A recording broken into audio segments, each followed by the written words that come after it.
സംസ്ഥാന ബജറ്റിനെ രൂക്ഷമായി വിമർശിച്ച് ബി.ജെ.പി. സംസ്ഥാന അധ്യക്ഷൻ കെ. സുരേന്ദ്രൻ യാതൊരു ഹോംവർക്കും ചെയ്യാതെ അവതരിപ്പിച്ച ബജറ്റാണെന്നും പുത്തരിക്കണ്ടം മൈതാനത്തെ പ്രസംഗം പോലെയായിരുന്നു ധനമന്ത്രി K N. ബാലഗോപാലിന്റെ budget അവതരണമെന്നും K. Surendran Kozhikode പറഞ്ഞു. കേരളത്തിലെ ജനങ്ങളെ എല്ലാ അർത്ഥത്തിലും കബളിപ്പിക്കുന്ന ബജറ്റാണിത്. കേരളത്തിന്റെ സാമ്പത്തിക പ്രതിസന്ധി പരിഹരിക്കുന്നതിനുള്ള ഒരു നടപടിയും ബജറ്റിലില്ല. കേരള ഗവൺമെന്റ് മിസ്മാനേജ്മെന്റിന്റെ ഫലമാണ് സാമ്പത്തിക പ്രതിസന്ധിയെന്നും കെ. സുരേന്ദ്രൻ കുറ്റപ്പെടുത്തി.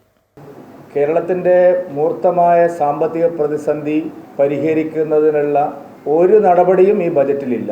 സത്യം പറഞ്ഞാൽ ഈ ബജറ്റ് കാണുമ്പോൾ പുത്തരിക്കണ്ടം മൈതാനത്ത് കെ.എൻ. ബാലഗോപാൽ പ്രസംഗിക്കുന്നത് പോലെ കാണും. ഒരു മൈതാന പ്രസംഗം പോലെയാണ് ഈ ബജറ്റ് നിയമസഭയിൽ അവതരിപ്പിച്ചിരിക്കുന്നത്. യാതൊരു ഹോംവർക്കുമില്ലാതെ അവതരിപ്പിച്ച ഒരു ബജറ്റാണ്. കേരളം നേരിടുന്ന അടിസ്ഥാന പ്രശ്നങ്ങളെ ഒന്നും ഈ ബജറ്റ് അഡ്രസ്സ് ചെയ്തിട്ടില്ല. വ്യാവസായിക രംഗം, തകർന്നടിഞ്ഞ വ്യാവസായിക രംഗത്തെ പുനരുജ്ജീവിപ്പിക്കാൻ ഉതകുന്ന ഒരു പദ്ധതിയും ഈ ബജറ്റ് മുമ്പോട്ട് വച്ചിട്ടില്ല. കാർഷിക മേഖലയിലെ തകർച്ച പരിഹരിക്കാനുള്ള ഒരു നടപടിയും ഈ ബജറ്റിലില്ല.